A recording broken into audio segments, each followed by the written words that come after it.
un certain François Bayrou, en janvier dernier, lorsque sa ministre du Travail, Catherine Vautrin, avait émis l'idée de travailler des heures supplémentaires sans être rémunéré pour financer le modèle social.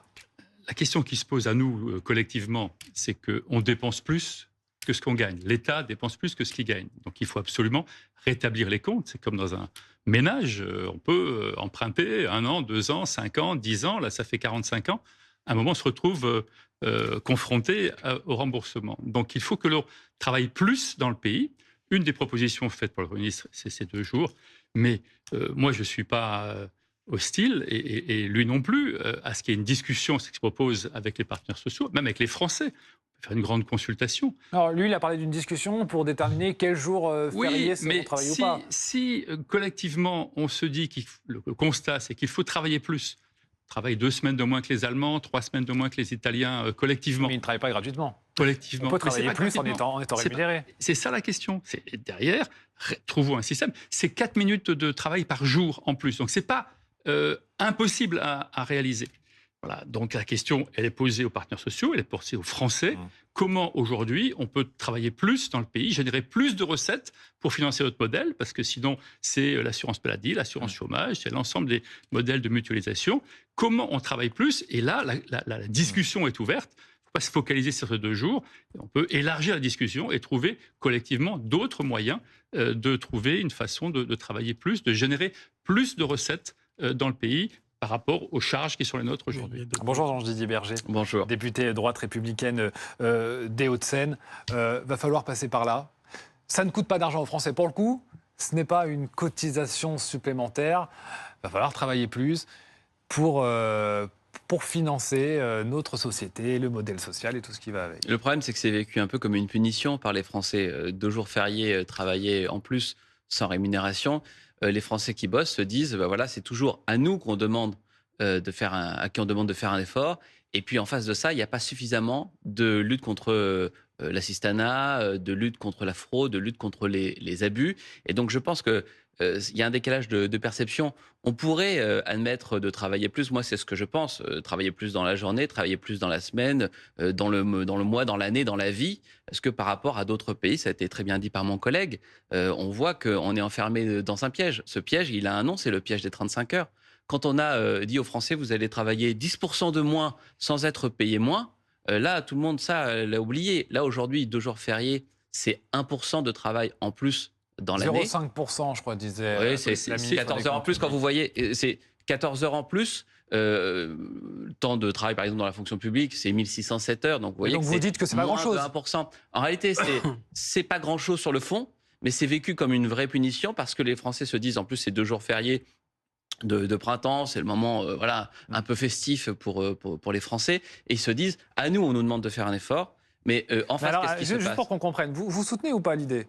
Moi, je considère que tant qu'il n'y a pas en face de ça un vrai effort fait contre l'assistanat, contre la fraude et contre les abus, on ne peut pas demander un effort supplémentaire aux Français dans cette direction. Nous, on a proposé de limiter le RSA à 2 ans. On a proposé de supprimer le titre de séjour pour soins qui permet à des étrangers de venir se faire soigner gratuitement. On a proposé, avec Laurent Wauquiez et mes collègues de la droite républicaine, de revoir le système de l'assurance chômage pour faire en sorte que les gens soient vraiment incités à retourner au travail. Revoir finalement la répartition des revenus de l'assistance, revoir le niveau de redistribution dans notre pays, parce que si on veut revaloriser le travail, on ne peut pas commencer par dire il faut travailler plus gratuitement. C'est ça le hiatus. Franck Boisise, il y a toujours cette réponse de dire on peut trouver de l'argent ailleurs et il ne faut pas commencer par s'en prendre aux travailleurs. Oui, d'ailleurs, on peut vraiment en trouver ailleurs. Alors déjà, Jean-Didier Berger nous parle du titre maladie pour le séjour des étrangers. Il faut employer le vrai terme parce que tout le monde comprendra. C'est l'aide médicale d'État, qui est une sorte de totem de la Non, droite. pas du tout. C'est 2 choses différentes. Ce sont 2 choses différentes. Mais vous avez raison. L'aide médicale d'État aussi, nous avons demandé à ce qu'elle soit revue. Mais le titre de séjour pour soi, c'est un autre sujet. Contre l'avis de l'intégralité du corps médical. Peut-être que pour financer notre modèle social, puisque c'est bien le cœur du sujet, peut-être qu'on n'est pas obligé d'aller chercher 2 jours fériés. On notera au passage d'ailleurs que sur ces 2 jours fériés qui pourraient être supprimés, on n'a aucune précision sur ce qu'il adviendra des écoles. parce qu'on peut imaginer que ces personnes, les ménages qui vont travailler durant ces jours fériés, un certain nombre d'entre eux ont des enfants, et pour le moment, il n'est pas prévu que les écoles soient ouvertes pour ces jours fériés. Donc ça va peut-être poser un problème d'organisation. Maintenant, revenons-en aux recettes de l'assurance maladie et du financement de notre modèle social. Quand dans notre pays, on a un système quasiment généralisé d'exonération de charges sociales sur les plus bas salaires, ça a deux inconvénients. Ça prive d'une part l'État de recettes sociales donc, qui vont financer et alimenter notre modèle social, et d'autre part, ça entretient ce que les économistes appellent les trappes de pauvreté, c'est-à-dire que puisque les bas salaires sont exonérés de charges sociales, les employeurs sont incités à maintenir ces bas salaires et à ne pas franchir le cap d'un certain plafond en augmentant les salaires, parce qu'à ce moment-là, ils vont payer leurs charges sociales plein pot.